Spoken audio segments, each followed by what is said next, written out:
এটা হচ্ছে আমাদের মধ্যশ্রীরামপুর তরুণ সংঘ সর্বজনীন বারোয়ারি পুজো কমিটি। এটা দুর্গাপুজো।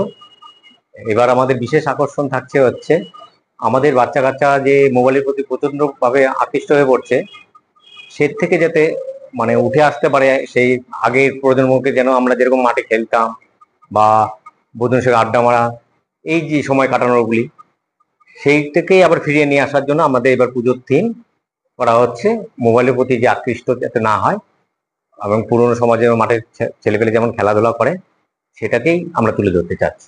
কত বছর এটা আমাদের 60 বছর এবছর পুজো। প্রস্তুতি কেমন চলছে? জোর কদমে একদম। এই যে এই সমস্ত তৈরি করতে কারা তৈরি করছে? আমাদের এই পাড়ারই সব মানে ছোট ছোট শিশু, তাদেরকেও মানে নিয়ে এসে ডেকে নিয়ে আমরা আঁকাচ্ছি। কারণ হচ্ছে তারা যাতে আরো আকৃষ্ট হয়, সামনের পুজোটাকে আরো তারা এগিয়ে নিয়ে যেতে পারে।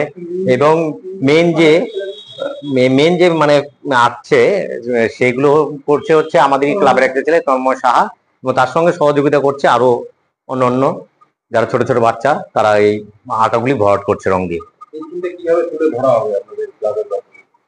এই টিমটাকে তুলে ধরা হবে আপনার এই ওই বললাম আপনাকে, যেভাবে মোবাইলের যেভাবে আকৃষ্ট হয়ে পড়ছে ছেলেমেলে, সেইভাবে যাতে না হয়, নতুন প্রজন্ম যাতে আপনার এই খেলাধুলার প্রতি বা পড়াশোনার প্রতি বা গল্পের প্রতি সবার মিলে আবার একসঙ্গে বসে গল্পটা আড্ডা, সেইভাবে যেন আবার ফিরে আসে, সেই থেকে আমরা বার্তা তুলে ধরছি। আর্টের মাধ্যমে তুলে ধরা? হ্যাঁ, এগুলো পুরোটাই আপনার আর্টের মাধ্যমে তুলে ধরছি আমরা। এখানে এখন বর্তমান সময়ে যেমন দেখা যায় সবাই মোবাইলের মধ্যে আসক্ত, রাস্তায় অ্যাক্সিডেন্ট হচ্ছে, লোক সাহায্য করার বদলে ফোনে ভিডিও করছে, মাঠে ব্যাট বল পড়ে রয়েছে কিন্তু বাচ্চারা মোবাইল খাচ্ছে, সেইটাই যে পরিবেশের উপর বিরূপ প্রভাব ফেলছে সেটা আমরা তুলে ধরার চেষ্টা করছি। এগুলো হাতের কাজের মাধ্যমে, অর্থাৎ পেন্টিং এর মাধ্যমে, হাতে পেন্টিং এর মাধ্যমে তুলে ধরা হচ্ছে, যাতে আমরা পরিশ্রম করে বোঝাতে চাইছি মানুষকে যে তারা যাতে সঠিক পথে চলে। এই যে সবাই আমার সহকারী, এরা সবাই মিলে এই কাজগুলো আমরা করছি।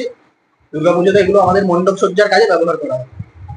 কি কি তুলে ধরা হচ্ছে এখানে দেখুন, যেমন আগে ফ্যামিলিরা সবাই একসাথে বসে গল্প গুজব করতো, চা খেত, কিন্তু এখন কি হচ্ছে সবার হাতে মোবাইল বা রয়েছে হচ্ছে ল্যাপটপ, সবাই ব্যস্ত। এইখানে যেমন রয়েছে হচ্ছে বই পাশে খোলা রয়েছে কিন্তু সবাই ফোন হাতে ব্যস্ত। পেছনে দেখতে পাবে যেমন যেটা বললাম অ্যাক্সিডেন্ট হয়েছে কিন্তু লোকে ভিডিও করছে। ওখানে মাঠে খেলাধুলা যেমন আগে হতো কিন্তু এখন সেটা বন্ধ, এখন মাঠে সবাই ফোন ঘাটছে। ব্যাপারটা হচ্ছে এই যে বিষয়গুলো, এইগুলোকেই তুলে ধরা হয়েছে।